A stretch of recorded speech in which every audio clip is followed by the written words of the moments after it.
মৃত্যুকে যে বুঝে, মৃত্যুর ফিকির যে করে, আখেরাতকে যে চিনে, কবরকে যে চিনে, আখেরাতের জিন্দেগি যে বুঝে, আল্লাহর কসম সে বুদ্ধিমান। বুদ্ধিমান। দুনিয়া আমার, আখেরাতও আমার, দুইটাকে যে সামলাইয়া নেয় সেই চালায়। আপনি বাজারও করেন, আপনি নামাজও পড়েন, অসুবিধা কি? আপনি সংসারও করেন, হালালও রোজগার করেন, অসুবিধা কি? ইসলাম তো, ইসলাম মানা মানে তো বউ ছেড়ে দেওয়া নাকি? ইসলাম মানা তো সন্তানাদি ছেড়ে দেওয়া নাকি?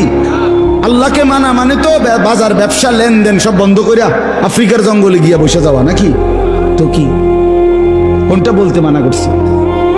কিছুই তো নিষেধ করে নাই, শুধু আল্লাহকে ভুলতে নিষেধ করছে, আল্লাহর হুকুম ভুলতে নিষেধ করছে, আখেরাত ভুলতে নিষেধ করছে। আল্লাহ বলছে বান্দা দুনিয়া নাও, দুনিয়া কামাই করতে হালাল। কেউ যদি অজস্র কোটি টাকারও মালিক হয়, এটা তো দোষের না।